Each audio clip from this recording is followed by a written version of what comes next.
Mastek, they've reported the June quarter results and posted a 16% growth in the bottom line.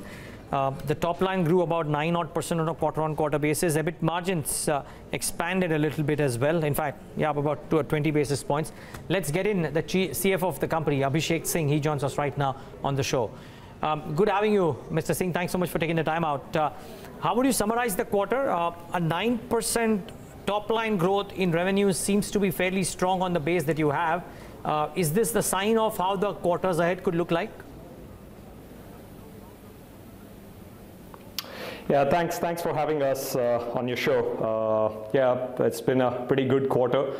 It's been the result of all the investments that we have been making over the last 18 to 24 months, strengthening our business both in US and in UK. And as a result of that, you can see the momentum. And as always, we endeavor to maintain the momentum.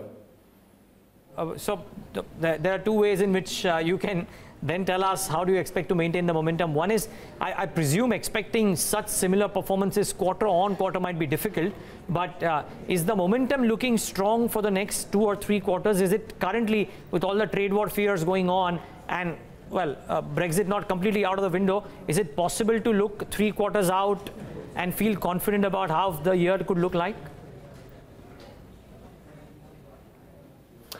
So I will focus on all the lead indicators. The financial performance is essentially a lag indicator. So in terms of the pipeline, that has grown up by almost 25% quarter on quarter. The order book remains robust, and we are signing multi-year deals. As far as the impact of Brexit is concerned, as we proceed, the requirement for IT services for the various new departments that are being created under Brexit by the UK government would require us to service them for all their IT requirements. So as far as our horizon and visibility is concerned, we do not see any lead indicators of things ebbing. Abhishek, majority of the growth, I believe, has been coming from the UK markets, and this could be the second or the third quarter we've seen the US side of the business lagging. Could you tell us when do you exactly see sales augmentation taking place from the US market? What are the current trends they're suggesting?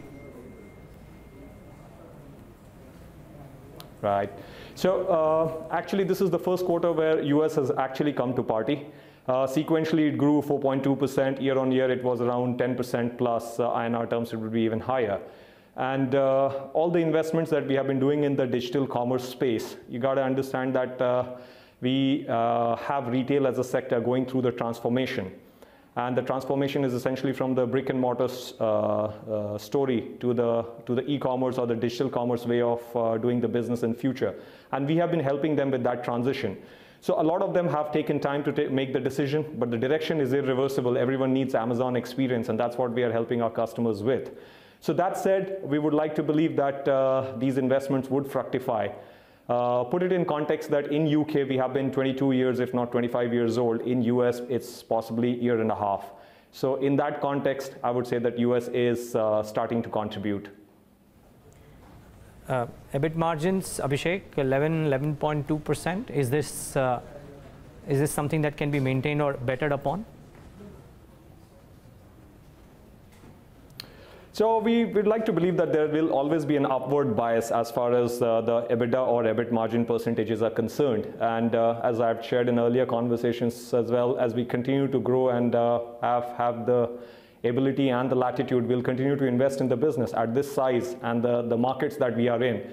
There are tremendous potential, and the more you invest, the better chances of growth are out there. So the margin trend would continue to have an upward bias, and we'll continue to invest in the business.